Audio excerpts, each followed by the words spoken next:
Now, while the shiitake are cooking,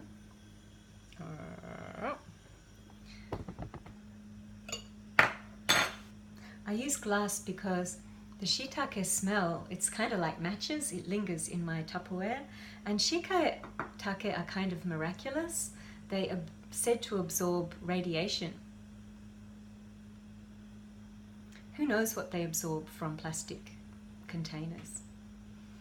I remember after Fukushima, the probably kindest, maybe stupid thing I ever did, I met a farmer from Fukushima and I bought his shiitake because he was so sad. All he wanted to do is farm and no one wanted to buy his stuff. And he'd been cultivating an organic field for years and years. And after the nuclear catastrophe, his wife left him, no one would buy his stuff. I bought it and I ate them.